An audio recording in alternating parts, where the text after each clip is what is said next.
This is our 1965 Chrysler 300L. So this video will cover a few different things.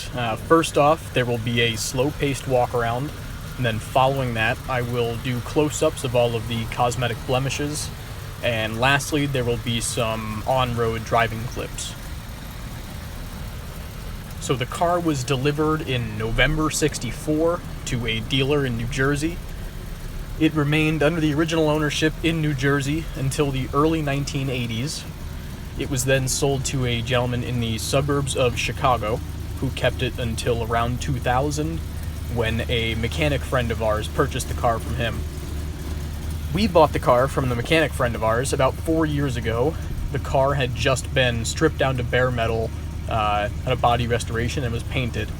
The paint is extremely good. It is the original color, Nassau blue, over a matching interior.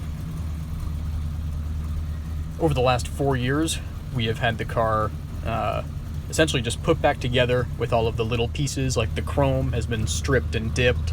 The stainless trim has all been, straightened by hand and put back on.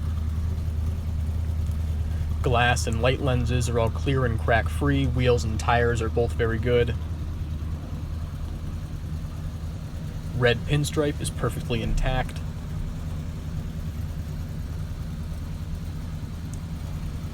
There is not a speck of body rust on the car. I mean, it is fresh off a light restoration, and it looks every bit as good as you would hope.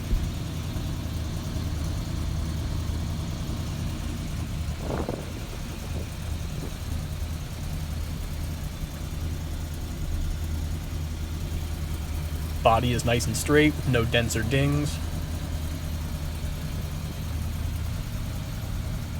Very little for blemishes.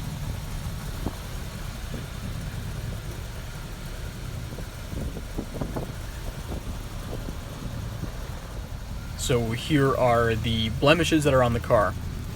There's a couple small chips. There's one there at the rear portion of the driver front fender.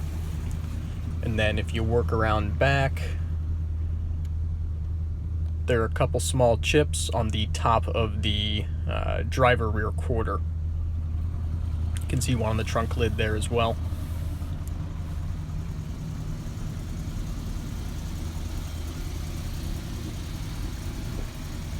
And then on the rear crease of the passenger side of the hood, there are a couple chips there from the hood making contact being opened and closed. But overall, very minor things. The car is in impressive cosmetic order. The interior, very, very good. You can see that the silver dash face has a little bit of oxidation on it, but the dash top is free of any cracks or discoloring. The seats have been restuffed and recovered by a specialist, and they were done in the correct material and color. Carpets are new. Steering wheel is excellent, no cracks. The gauges are all functional, as is the blower motor, fan, heat. The radio is not functional. Odometer reads just over 12, which we figure is likely 112,000 on the chassis. You can see the carpets there.